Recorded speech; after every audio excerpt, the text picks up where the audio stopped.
wajaji Baga next tori waje jambe Ya kauda leifese Baga fatini tale dagar dulijas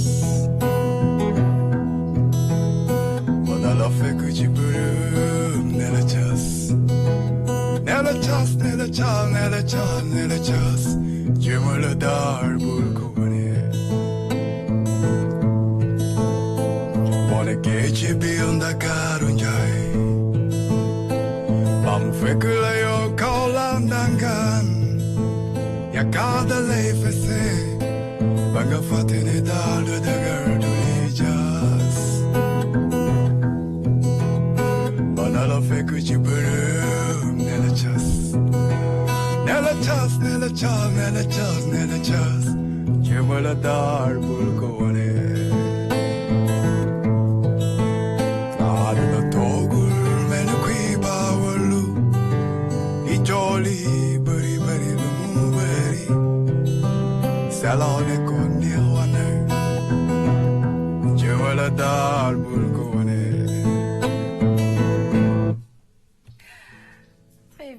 Machallah, vous l'aurez compris, amis téléspectateurs, ñu ngi leen di nuyu di leen dalal ci émission Tam Tam di am mbégte nag comme ni ngeen ko gisee léegi Ibrahima Fall c'est l'artiste qu'on reçoit aujourd'hui sur Tam Tam ñu ci am mbégte lool nag ce natif de Fatick précisément de Foundiougne d'origine guinéenne il va nous faire plaisir dans Tam Tam tout à l'heure ci lay doon waaye mbokk yi ci biir sommaire u Tam Tam ba tey dinañu ñëw ci li nga xamante ne ni mooy tendance avec Toumane nag tey nee na dina waxtaanee lii di tendance ci biir tendance dinañu waxtaanee lii di enterrement de vie de jeune fille wala enterrement vie de célibataire loolu la ñu nar a waxtaanee tey ci biir Tam Tam waaye nag tamit dinañu ñëw ci affairage Aïcha Touré dina ci waxtaanee li nga xamante ne rek mooy célébrité yi nga xam ne Youssou Ndour Adebayor Messi ak ñeneen yoo xamante ne ñu ngi ci biir nañ ko découvrir ci kanam lay doon waaye tamit l'humoriste le phénoménal Malcolm est sur le plateau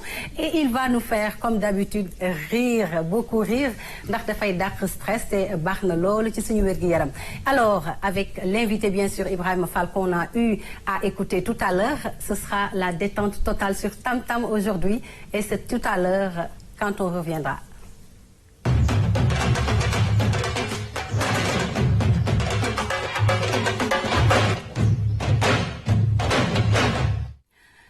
Toumane avec tendance moom la ñu fas yéene tàmbalee émission Tam Tam bu tey bi di ci am mbégte loolu nag ndax dafa dugg ci lu am solo muy enterrement vie de jeune fille bu ñu nee enterrement vie de jeune fille xëy na ñu bëri sax dinañu réer waaye nag mooy xale yi li ñu xewal léegi nga xam ne balaa ngay dugg ci néegu sëy dina am say xarit yu góor wala yu jigéen ñi nga xam te fii sax li ñuy gën di gis mooy jigéen ñi ñu daal di dajaloo daal di waxtaan ci seen biir daal di kaf daal di foo daal di ree yenn saa yi nag ñu boole ci ay sañsa yoo xamante ne nag vraiment Toumane dina ci ñëw ci kanam loolu mooy tendance bi fi mu nekk kuy dugg ci néegu sëy rek dina am noo ko defee waaye tamit li nga xam ne mooy affairage Aïcha Touré du bàyyi dara mu sedd tey dafa nar a voyager nee na dina jóge fii Sénégal dina dem Côte d'Ivoire dina dem ci Koffi Olomidé dina dem ci ba France ba Paris Saint-Germain yooyu yëpp dinañ ko am ci kanam ak affairage ak Aïcha Touré waaye tamit dans humour ni ma ko waxee léegi Malcolm nag du yàq dara du bàyyi dara mu sedd ce sera tout à l'heure dans humour moom tamit dina dugg ci yoo xamante ne ni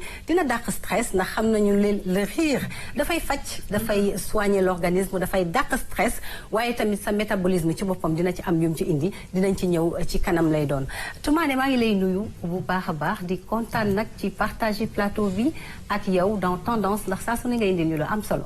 effectivement bëgg maa ngi lay fay di nuyu ñu nekk ci plateau bi yëpp dalal jàmm suñu invité Ibrahima di nuyu Malcolm di nuyu la grande Aïcha di nuyu téléspectateurs yi ñuy seetaan yëpp di leen wax ni namoon naa leen saison 6 su Tam Tam ñëwaat na tendance aussi day changé ñëwaat ak ay éléments yu bees tàkk et comme tu l'as dit on va parler de l'enterrement de vie de célibataire généralement parce que ñun peut-être enterrement vie de jeune fille rek la ñuy tàmmal di gis góor ñi farataaluñ ko torop mais am na ne dañuy gën a concentré wu ci enterrement vie de jeune fille fii ci Sénégal.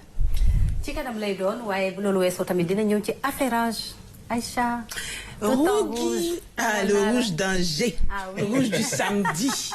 C'est un rouge de tous les affairages. Ah oui. C'est pas un rouge simple. namoon la man dama la namoon nam say façon. Aïcha bul fi di géej waay. non du ma fi géej xam nga tey la samedi. samedi damay affairage damay jottali. loo xam ne xew na fii Sénégal ak France ak Côte d'Ivoire ak Zaïre. xam nga ma si gën a neex. tey sa sañse tay bi da nga def samedi soir waaye man dama la bëgg a topp xam nga loolu pour xam boo paree fii fan ngay dem parce que lii moom nar ta yomb. Malcolm mu ngi ci plateau bi. Malcolm est-ce que lii nar na yomb tey. ñooy ànd. dafa mel ni de. Ça dit rien, on attend jusqu'à 23h. Les enfants dorment, on règle ça. C'est ça même. Laisse. 23h on règle ça. xam nga Malcolm li muy def xam nga am na Ivoiriens yi chaque année chaque mois dañuy génne ay expressions yu bees. oui donc il est au diapason. voilà moom il est à la mode. waaw maa ngi lay bàyyi nga nuyuru. nee na maa ngi lay bàyyi nga nuyurul ma. waaw gis nga Paul Nourou Mbaye. maa ngi duy ñëpp mais di siyaare gi ay ñoom Toumani ay Ibra Fall xam nga ay Aïcha gars yi cadre Sénégal bi yëpp cat ba cat pour joxe naa ñëpp loxo di la wax ne tey plateau yi suñu plateau la on va le couper en deux parce que amoon ngaaka laa woon. benn yow benn Aïcha. ngaaka laa woon mais léegi dafa naan ñun ñu toog maa ngi nuyu waa Côte d'Ivoire yëpp dafa am benn Ivoirien mu doon yóbbaale. ndeysaan mu gis oto bi yëpp ñëpp ndeysaan di remercier ñi naan waaye yàlla na yàlla defal lii moom mënul ñaan wala fi mu naan en tout cas mon frère j'ai pas payé mais on attend jusqu'à 23h les enfants dorment on règle ça laisse léegi phrase boobu nag ku ma romb jàkka ja laa dem imam bi naan ma waaye yow jërëjëf li nga def ma ne ko laisse on attend jusqu'à 23h les enfants dorment on règle ça laisse rek jàmm rek. Malcolm commencé ci nga si dara xewagul. Kii Mbaye. alors là sacré Malcolm c'est toujours comme ça avec lui dañuy ñëw nag ci suñu invité Ibrahima Fall. comme ni ma ko waxee sànq natif de Fatick précisément de Foundiougne Ibrahima fi nga génn léegi neex na ma de te xam naa neex na téléspectateurs yi maa ngi lay nuyu di am mbégte lool dalal la ci plateau bi. yeah avant tout d'abord maa ngi siyaar ñëpp di siyaar sama famille di nuyu sama yaay sama papa tu vois mais ma famille sama sœur yi tu vois et puis mes amis tout le monde Sénégal yëpp voilà waa Casa Sokone Foundiougne waaw nga ne fi ma génn neex na sànq waaw mais loolu Père Cheikh la moom moo ko njëkk a teg nag. voilà c'est juste que dama yoo xawoon trop le même style. yeah macha allah. voilà moom sunu papa bu baax la et puis que morceau dafa ma yàgg xam nga frappé depuis sama enfance ak tout voilà moo tax. et c'est une reprise mu neex la nga reprendre ko wala comment ça s'est passé la reprise. daf ma neex et puis daf ma accompagner ci lu bëri quoi tu vois. bon lu ma frappé daal morceau boobu das waaye moo tax su ma ko dee woy nii damay plongé carrément bu ci biir quoi tu vois. D'ailleurs, il y a une vidéo, on va regarder ça tout à l'heure. D'accord. Très bien.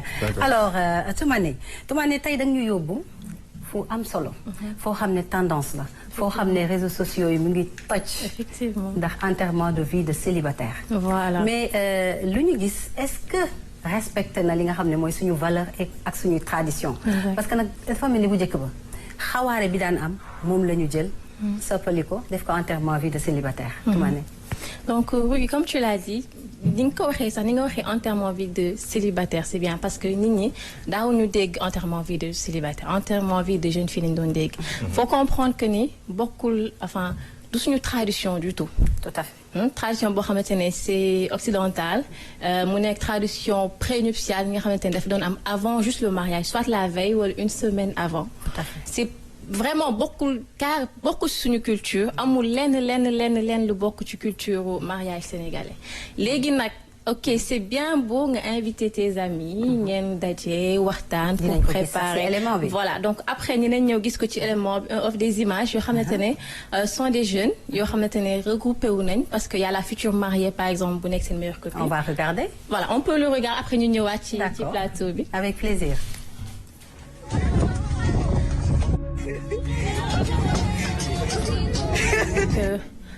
ñëw ci lu important ci loo xamante peut-être sénégalais yi duñ ko comprendre ci enterrement vie de jeune fille enterrement vie de jeune fille en fait ça doit être une surprise c'est-à-dire que la mariée ne doit pas l'organiser ñun nag fii Sénégal mariée bi yow yaay préparer ce mariage en même temps di préparer ce enterrement de vie de jeune fille normalement c'est ta meilleure amie wala bu fekkee ci góor ñi ce thème mooy ki la gën a jege moo koy organiser et on prend en même temps daf ci prendre en compte en fait pas mal d'aspects yi nga xamante ne peut-être en fait muy côté menu bi.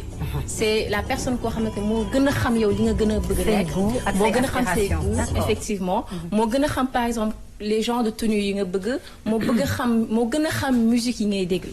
donc d'habitude à l'extérieur parce que il faut savoir que c'est une tendance qui date de 1970 quand même ñun il y a à peine 2 ans 3 ans lañ commencé mu bëri et mun na nekk sous différentes formes mun na nekk voyage mun na nekk soirée mun na nekk dîner mun na nekk après-midi et comme tu dis nag par rapport ak tenue yi ci sol justement xam nga ça dépend en fait ci li ngay choisir c'est-à-dire que l'idée c'est de regrouper tes meilleurs amis ñi la gën a jege. D'accord. Parce que xam nga mariage tu invites en fait tout le monde nga am 150 invités.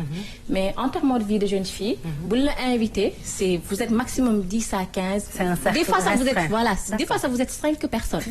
Donc c'est la meilleure amie par exemple si Aïcha se mariait. Moi si je me marie. sa meilleure copine. may organiser. kii bi enterrement de vie de célibataire. mais pourquoi. may organiser kii bi nu mu tudd sax mariage bi ci boppam may organiser kii prénuptial bi. ñëw loolu. waa léegi li ci gën a xëy na susciter la curiosité des gens. mooy dafa nekk tendance temps yi moo tax sax. tumaane indi ko ah oui.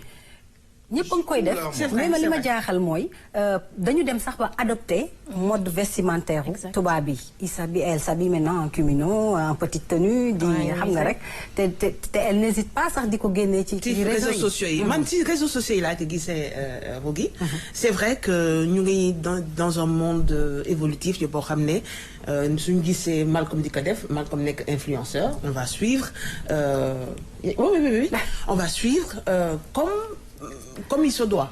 Mais léegi man moom Aïcha c'est vrai que je suis très moderne et tout ça mais bon comme je disais tout à l'heure dama yàgg ci banque bi.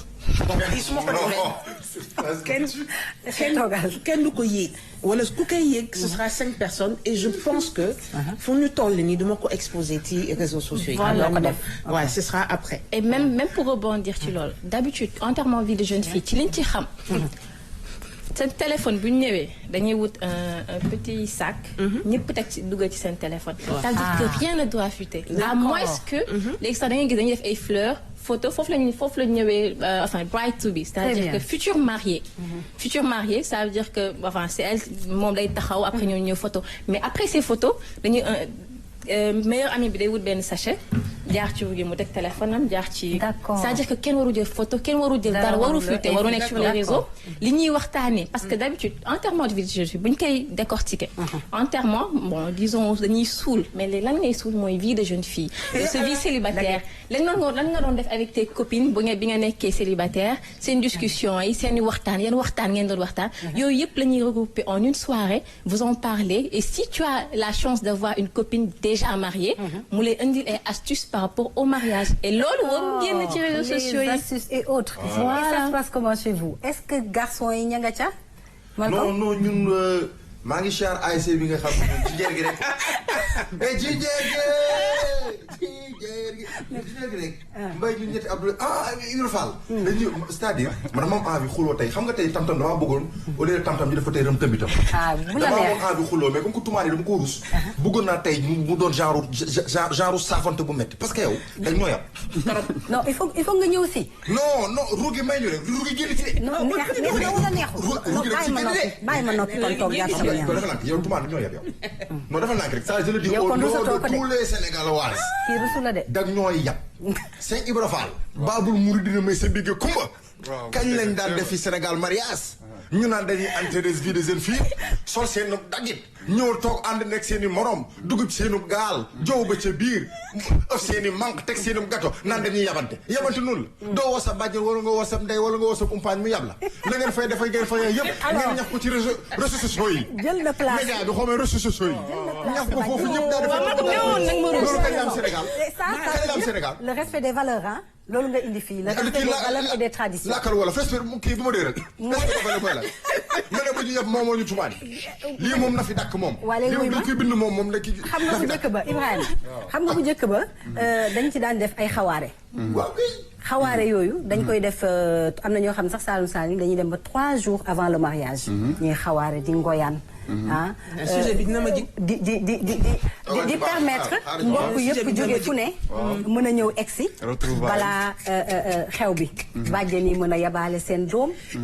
tante yeeg ñëpp si biir. mais léegi tradition occidentale boobu ñu bëgg a jël. inculquer ko dugal ko ci suñu biir sëy te eggaguñu sax si biir kër ga. loolu Ibrahima loo si wax. waaw instant bi nag jamono moo changé waaw jamono dafa changé ba tax na ku ci nekk tamit bon foo mënti nekk rek yow yaa ngi mel ni sax bon lu xewee États-Unis mu ngi yandu fii quoi tu vois ak réseaux sociaux tout ça. mais li gën a am importance rek ci doomu aadama bi mooy say valeur bu ko perdre sa culture na nga ko téye. ndax ñun d'habitude da ngay gis jigéen ñu koy marié bàjjanam yi teew xaritam yi teew mais ay conseil lañ koy jox ay conseil c'est yombul muñal nangam sàngam jóge ci loolu kaf andi lekk xama noonu daal te loolu dëgg la parce que loolu est-ce que Toumani day wane ne jeunes filles yi nga xamante ne duggaguñ ci sëy ñoom ñu war la conseiller est-ce que loolu c'est logique. gis nga wugi damay jox exemple bu simple rek xam nga instant da ngay gis une femme mariée bu amee problème ak jëkkëram au lieu que mu wax ko bàjjanam wala njëkkeem ay copinam la ñuy dugg WhatsApp ko ñu kaa ko. mais ci lii lay commencer bu fekkee ni yow bi nga waree dugg ci sëy comme Malcolm l'a dit juste pour terminer comme Malcolm l'a dit du sa bàjjan nga jege parce que moom yàgg na ci mais tu vas prendre benn copine bu am 2 ans de mariage ak ñeneen ñi les 4 autres elles vont se dire sa jëkkër nu mu mel nii la mel lu muy liggéey c'est-à-dire que loolu lañ fay wax en fait ci loolu et du coup non je suis d'accord avec toi mais xam nga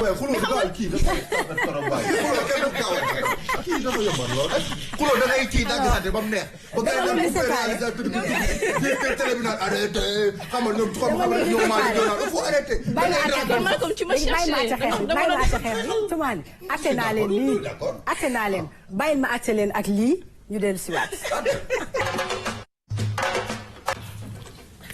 alors ci biir affairage dinañu ñëw ci célébrité yoo xamante ne ils ont marqué leur empreinte que mu nekk fii ci Sénégal que mu nekk ci Afrique wala ci bitim réew ñu ràññee lañu doon te ba tey ñu ngi wéyal di doxal lu rafet loo xam ne ay exemple lañ kenn ci ñoom Youssou Ndour mi nga xamante ne artiste un grand artiste international ki nga xam ne fii la defaree li mu war a defar yépp tabax ko ci biir réewam ci biir dëkkam nekk un bel exemple pour la jeunesse kooku mi ngi ci biir affairage Aïcha. voilà affairage xam nga dafa amoon benn événement bu xew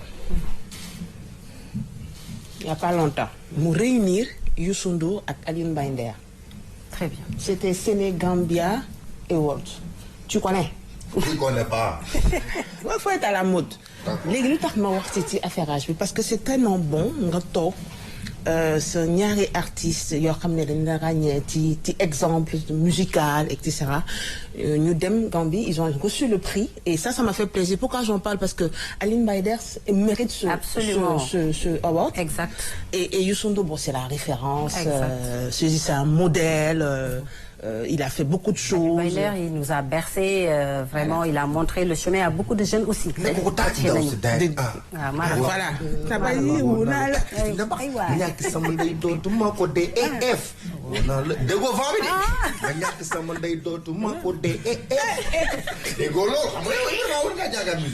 Voilà. On suit, non? Affairage suivant, s'il vous plaît. Voilà. Hey, ça c'est the affairage. Le pleurage. Oh, le pleurage et le coûtage cher du mouchoir. Ba de Lionel Messi xam nga dafa jóge Barcelone dem Paris Saint-Germain. Effectivement. Ibra. benn mouchoir ak parce que man fan si Messi là quoi tu vois. Est-ce que les mouchoirs se valent? Gënaatal mouchoir bi por favor. waaw non moom mouchoir la non bi dafa ni dafa ma woon la. voilà. nii de Lionel Messi def. ñu jaay mouchoir bi xam nga kan moo ko jël. à $1 million aux enchères. Non mais je vous dis donc c'est que yow soo nekkee star ce mouchoir bii dina cher c'est pas moi j'ai dit c'est les affairés. C'est les affairés. Tiens, ñu dem ñu wéyal. Prochain affaire. Moi je vous parle de quelque chose. Être riche c'est bon hein. Hey Samuel Eto'o. Xam nga man tamit am na information yi capitale dans ma vie d'affairé. dama nekk affaire yi c'est pas évident. xam nga dafa am benn prochaine coupe là au Cameroun. Beach sauce. Beach sauce. Beach sauce bi. Malcolm tu vas serrer quoi. non si c'était que man sama anglais dafa catastrophique ba ñëpp xam. non Michael moo ko tey yow waxoo loolu beach sauce bi malheureusement suñu star bi du football Samuel Eto'o du bokk ci organisation bi. je sais pas ce qui s'est passé. ma temps yàlla dañu ne woon dafa nax jabar ji. am na ñaareelu bu nëbbatu. waaw Sénégalais la. d'accord. Malcolm. yaa affairage bomb. man kese maa ko yomb. yaa ko moom de. xanaa deful enterrement vie de jeune garçon. yàgg na. moom chaque mois mu enterrement dégg nga. waaw Samuel Eto'o rek. chaque mois mu enterrement mu am sujet. kon neex na ba pare. kon est-ce que duñ ko woo fii. si ndax ñoom enterrement bi. non si. da nga yàgg ci banque bi nag foofu mu ñëw. kii waa dem non loolu foofu petit. ñaanal kii du Koffi Olomidé ah. est-ce que gis ngeen mu sanse. bañ a màggee tam boobu teg na ko si de. est-ce que vous savez que Koffi Olomidé depuis quartier latin. gis nga ni mu sanse. Koffi Olomidé du wàcce kii di. rang du wàcce rang bi. vous avez remarqué depuis quartier latin Koffi Olomidé am moom style am. depuis quand. depuis le quartier latin. c'est où quartier latin. c'est le groupe qui l'a. on dit à connaît pas à demander. mais il fait la mode et la tendance aussi. parce que li muy def da ngay gis ne Zaïrois yi ñëpp. ñoom Malcolm. dañ koy non ma dugg xam kan laa xam. kii. Fally Ipupa. madame Diop Zouma kii. Uppukaay Fally Uppukaay. Fally Uppukaay. man kooku ma neex man. man daal Fally Uppukaay daal bëgg naa ko moom. waaw léegi du noonu la Fally Uppukaay. Fally Uppukaay daal laa xam. ñoom ñooy génération waaye xaw ma Koffi Olomidé yi mii xaw ma ko moom. Fally Ipupa nag justement Koffi Olomidé dafa wax ne ci benn vidéo ci internet bi. que oui yaa ngi wane ne artiste nga star nga man c'est moi qui t'ai fait ah. d'accord et les gens ont tendance à dire que ñoom ñaar seen diggante neexul. dafa am rivalité voilà dafa am rivalité et puis c'est pas faux ah. kii ni mu tudd. kii. dëgg yàlla su ma ko waxee moom. Adebayor. kii ma Adebayor. Adebayor daal turam bu baax. dafa def benn photo ci net bi taxaw ci benn oto bu rafet. internet yi commencé di ko comparer Sadio Mané. d'accord ak Samuel Eto'o. ne ko yow doo def ci dëkk bi doo joxe démunis yow xam nga lan ngay def. jël sa oto sensé photo sa genre Aïcha Touré. nekk ci réseaux sociaux di wane ne moom moo kii mais en retour il fait pas de social. il fait pas de social pour son pays dañ toog xas ci réseaux sociaux comparé ko Sadio Mané et. na def ni suñu jàmbaar Samuel Eto'o. exemple la loolu de. réew mi gars war nañoo dimbalante réseau bi. waaw c'est important surtout ci Gréna Gris bi. waaw. war nañoo dimbalante. waaw. borom oto yu bëri nañ. waaw wax dëgg. waaw gars yi yor nañ oto te dañ koy nëbb. compte bancaire yi fees na pour terminer. avant dernier affairage. Tomaane. naa wane ci vidéo bi ni muy def ballon bi ayca. Rogi. seetaan na. lii lan la ni. benn tumaane la. la lii tendance la. xale yu jigéen léegi yow. Sénégal boo ko defee ba mu ne nii kii bi. sur bi ni ko këri. ba jàppee kuy bëri kañ. très bien avant dernier affairage et les derniers affairages donc on est en saison de pluie. maa ngi ñaan suñu mbokk yi yore oto yi genre Malko yi. soo leen gisee flaque d'eau comment on dit flaque d'eau en wolof. taataanu ndox soo leen gisee taataanu ndox vous roulez doucement parce que c'est la dernière vidéo c'est une vidéo de sensibilisation. Absolument. Comment tu as dit taataanu ndox. taataanu ndox. voilà ci vidéo bi c'est ça Rougui. C'était mon dernier affairage. ay waay waa ji de xeer la jël xeer. waaw wax na dëgg Malcolm ralentir rek. dafa def sañ-sañ ñu bëgg ko yàqal. man gisuma ci leçon de vie de. Mercedes bi laa doon xool mbay. Mercedes bi laa doon xool mbay. am na fulla. waaw ku nekk li mu gis. alors Aïcha kontaan nañu bu baax a baax ci affairage bi comme d'habitude. indil nga ñu lu am solo. léegi nag dañuy dem bégal xol yi. féexal xol yi parce que yow itam da cee bokk. on est en relax mode relax. Aïcha Touré est là Malcolm est là. ñu dem bégal xol yi avec le titre de Ibrahima Fall Nella Thiass la reprise ñu del si waat. Nekk sa tool di waaj a ji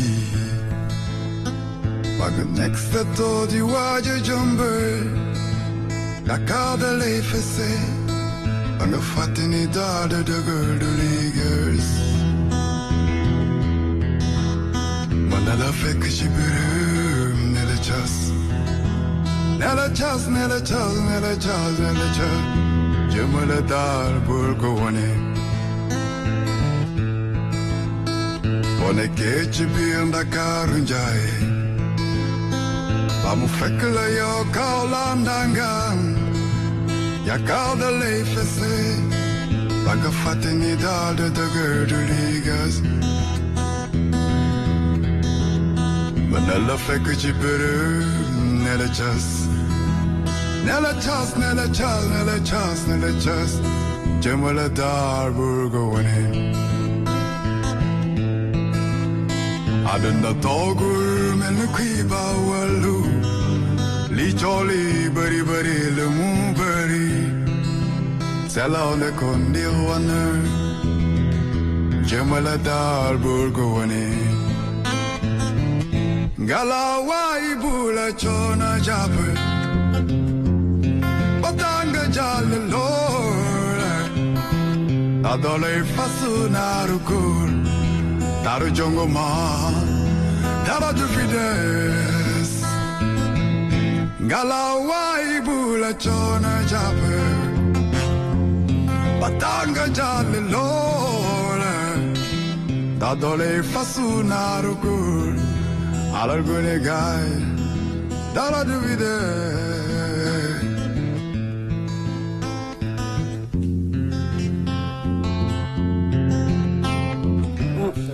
C'est magnifique ce titre. Ah vraiment chapeau Ibrahima titre bi le cover naka la demee. Nella Thiass bi. Comment ça s'est passé avec l'artiste ak ki nga xamante ne mooy Cheikh Lo. à qui nous rendons hommage d'ailleurs un grand artiste africain. kontaan nañu ci reprise bi. ñu ngi koy rendre hommage bu baax a baax yal na ko yàlla bàyyi moo ak yeneen mbokk artistes yëpp waaw. voilà moom wóolu na ma këram ñëw naa këram macha allah gisee nañ daal voilà conseillé na ma comme ñun ay jeunes artistes lañ rek. voilà nekk ci yoon. soxla avant wala après. waaw après cover bi. d'accord après cover bi voilà gis na ko bon ci lañ gisee maag moom comme ni ma la waxee rek. bon échange nañ def nañ échange waxtaan rek bon mooy loolu daal. d'accord mais lu gën a am importance daal li may wax sénégalais yi mooy que ne dénk na ma daal jox na may conseil nga xamante ne conseil papa la. et que ne incha allah dinañ tegu ci yoon boobu en tant qu'artiste.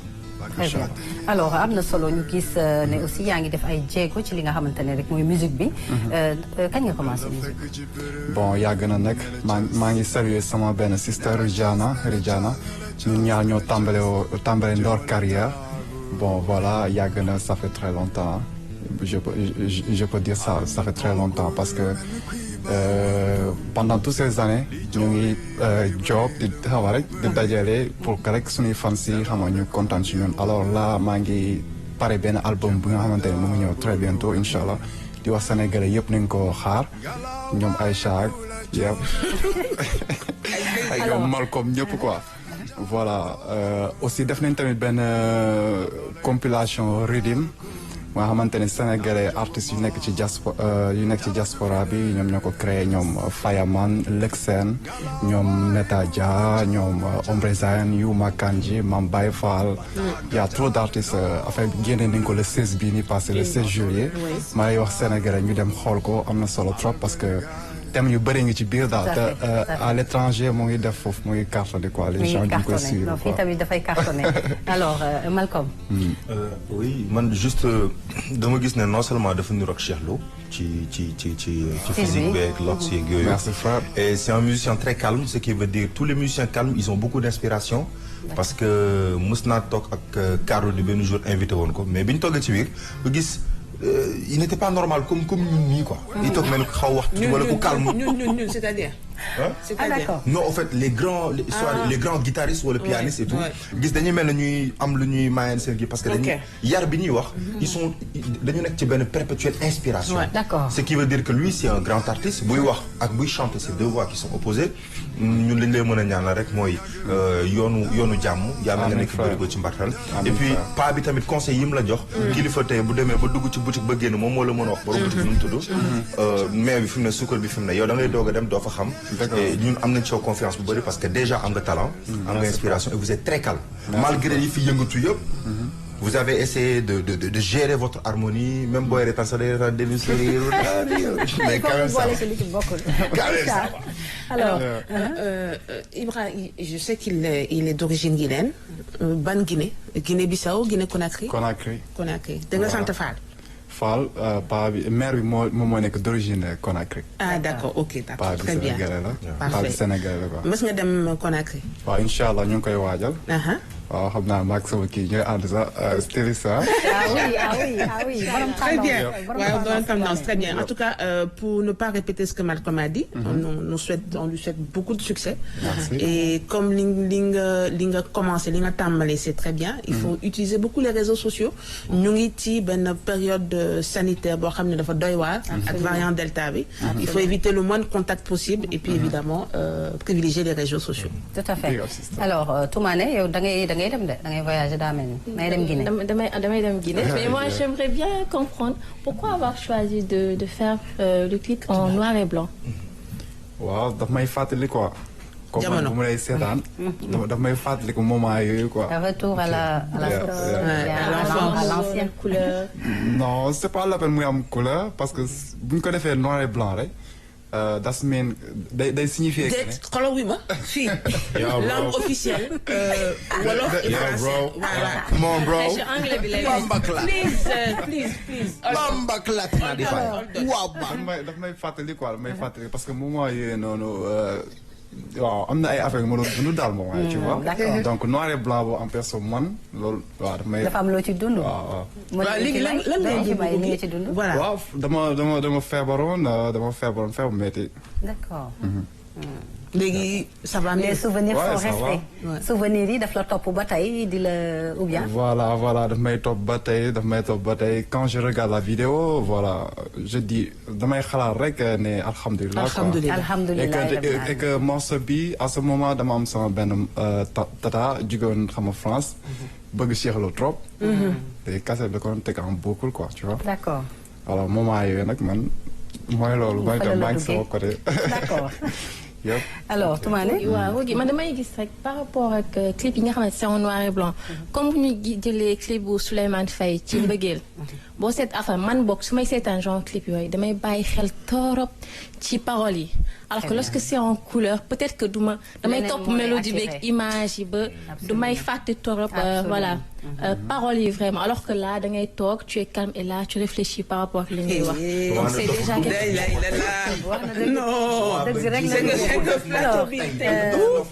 tagalam si di ma sax lu mu def moo ko tey kii. du xale de ah. du moytul kii. boobee baax. Malcolm alors Ibrahima mën nañu wax ne ci ban label nga nekk parce que da nga nekk auteur compositeur. Producteur ou bien non. Auteur compositeur. Interprète aussi voilà.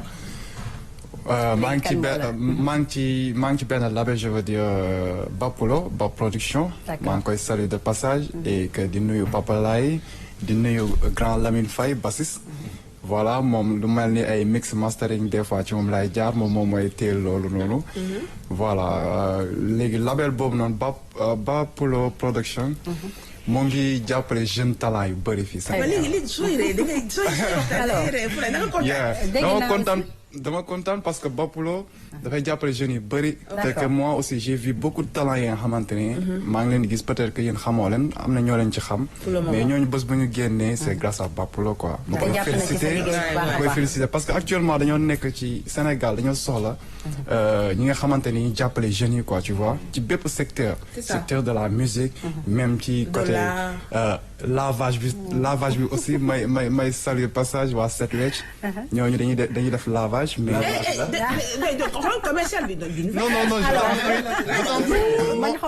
lavage auto. xam nga instant dañuy def émission alors. c'est comme à l'image de la RTS2 parce que ñu ngi jàpp bu baax ci ñu mel ni yéen. di leen promouvoir di wane liggéey bu rafet bi nga xam ne moom ngeen nekk di def donc et puis da nga liggéey beneen clip boo xamante ne Yes I Try. Donc dañuy dem xool ko dellusiwaat et tu nous expliques parce que loolu c'est en anglais. D'accord. Oui, j'essaie.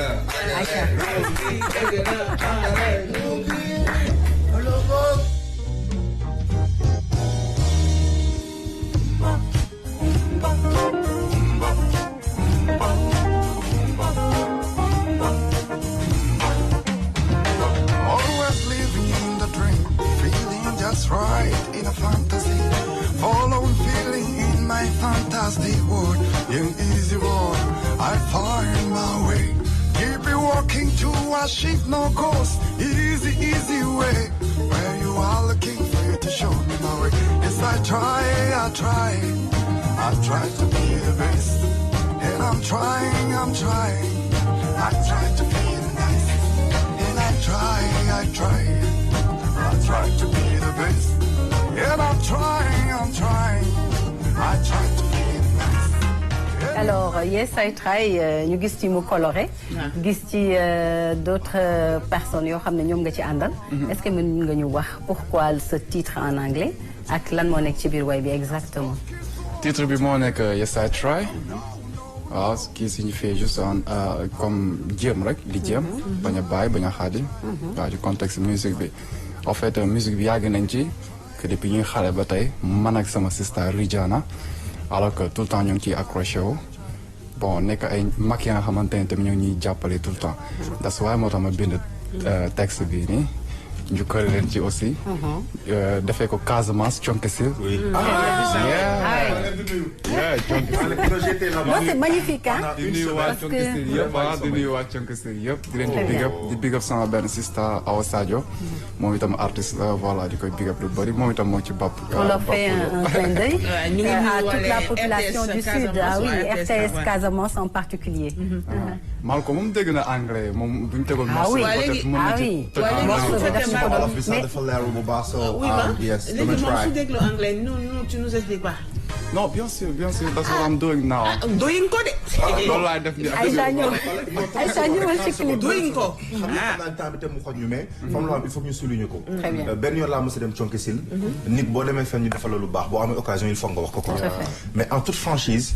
gëj naa gis nit ñu baaxee à ce point gis nga rugi boo demee Thionkesil da ngay rus.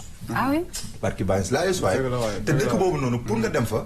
juste man dama yaakaar dëkk yëpp góor mooy diriger. paraît-il à Thionkesil c'est les femmes qui dirigent à 100%. non dañuy dem il faut que tam-tam yóbbu ñu Thionkesil. tumaani Thionkesil boo fa demee dafa am maire yoo xam ne ñu dugg ci àll bi defar affaire yooyu. très bien avant ngay ñëw dañuy yëglu ne dañuy am gan.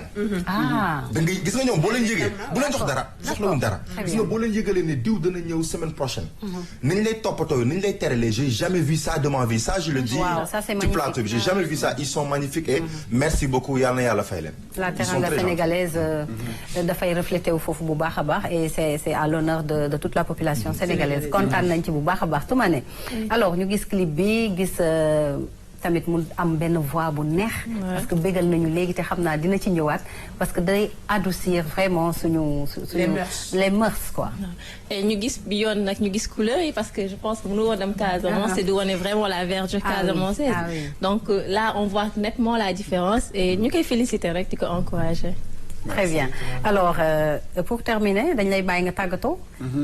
sant waa Thionkesil xanaa. waaw di sant waa Thionkesil bu baax a baax ak waa Sokone waa Foundiougne bi ma màggee. Thiès Mbour Ngaye Mékhé Pire Saint-Louis Sénégal yëpp parce que man nag damaa dox nag quoi. macha allah voilà am naa fépp moo tax du ma lim quoi fu ma lim rek damay jum mais maa ngi nuyu Sénégal yëpp aussi xam nga. voilà aussi di nuyu tamit waa RTS 2. waaw seen liggéey rafet na trop di leen di jaajëfal bu baax di jaajëfal Del di jaajëfal ñëpp everybody.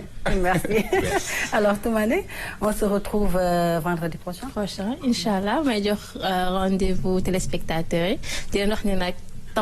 top tendance baax na mais comme j'ai l'habitude de le dire toute tendance n'est pas bonne à suivre te tey Malcolm lim ci wax rek wan na leen looloo fait. tout à fait voilà. ci lu wér Malcolm. waaw man maa ngi tàggatoo gars yi mais aussi itam di am tuuti lu ma naxarlu bien vrai que saa yu ma ñëwee humour laa war a indi mais démb bi muy taw dama toog man ak sama cousin bi Oumar maa ngi koy nuyu. ñuy xalaat biñ nekkee xale. suñu kër Mbuur ni mu daan taawee ak tey yàlla ni mu ñu dimbalee comme sànq sa waay bi mu feebaree li mu wax muy sant yàlla bi. à chaque fois taw bi dina am ñu muy arrangé.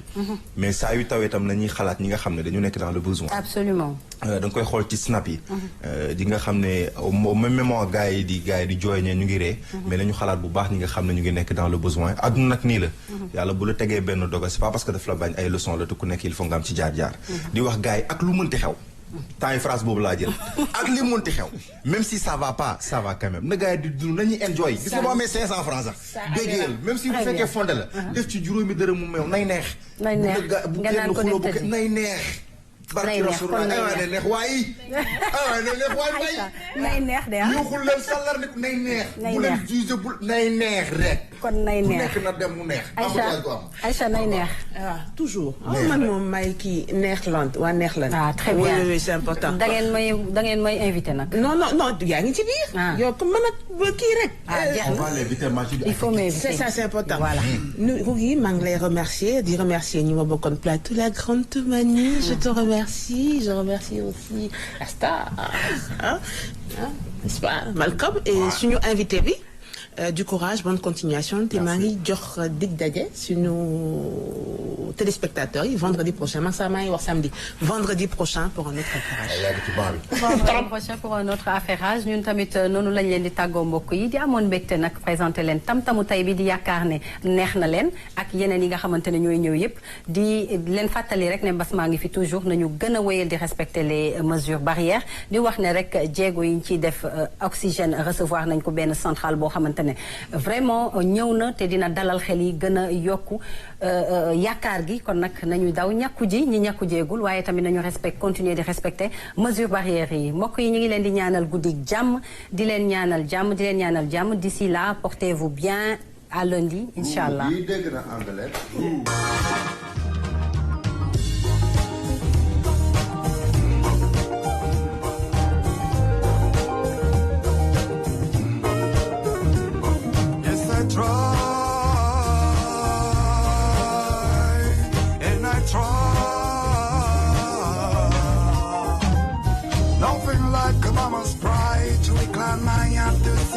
Amen.